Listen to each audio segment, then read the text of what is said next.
In the shadowed woods of Prince George's County, a legend endures. A half-man, half-goat figure known simply as the Goatman. Tonight, we begin to trace its story. Reports began in the 1970s. Teenagers, drivers, and park rangers told of a creature at night seen near the old experimental farm road.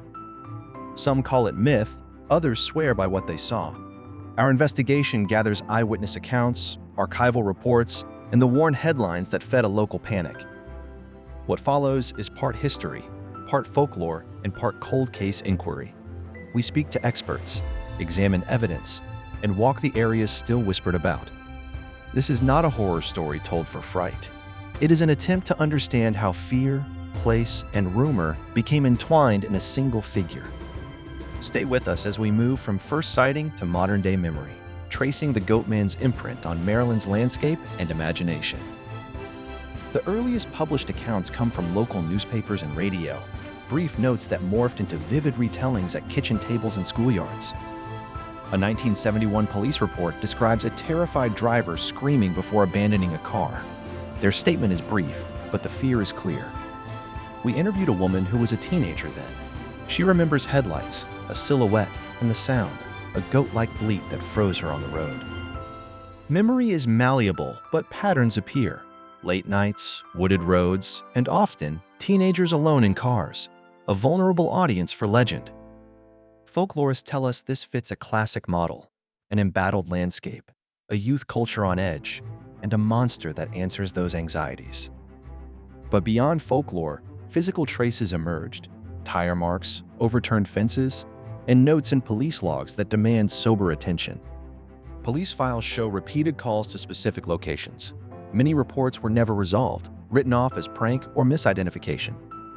We obtained archival radio broadcasts and newspaper clippings that amplified fear, sometimes sensationalizing details for readers hungry for a mystery. A local reporter who covered the panic recalls late-night stakeouts and the weight of responsibility when a community is gripped by fear. Yet official statements varied. Some officers urged calm, others warned residents to exercise caution after dusk. In several cases, witnesses described damage to property and animals, lending the stories a physical dimension beyond simple urban tales. We asked forensic experts to examine photographs and notes from files. While many leads were thin, a handful offered material clues. Scientists, folklorists, and amateur hunters offered competing theories, from escaped experimental animals to elaborate hoaxes and psychological contagion.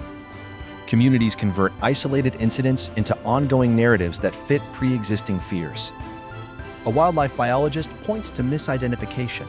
Great horned owls, deer, even goats can cast strange shadows in headlights. Other investigators found evidence of deliberate hoaxes, graffiti, staged tracks, and coordinated rumors spread among teenagers. Conspiracy theories linked the Goatman to discarded experiments, to government labs, and to military testing, stories without solid verification. Still, eyewitness conviction persisted. Belief itself became evidence, shaping how witnesses reconstructed events in later retellings. Decades later, the Goatman lives on in roadside memorials, t-shirt prints, and the annual retelling at campfires and online forums. For local residents, the legend is both nuisance and identity, a story that keeps a community talking about place and safety. We visited the forest at night, listening. The wind through pines can sound like breath. Branches scrape like nails. Our lamps catch fleeting shapes. Experts caution that fear can persist absent facts, but they also acknowledge the real emotional impact on those who felt threatened.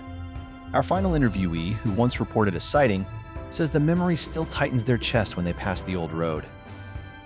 The Goatman may remain a mystery, but the larger story is clear: how myth, memory, and place create a lasting imprint on a community.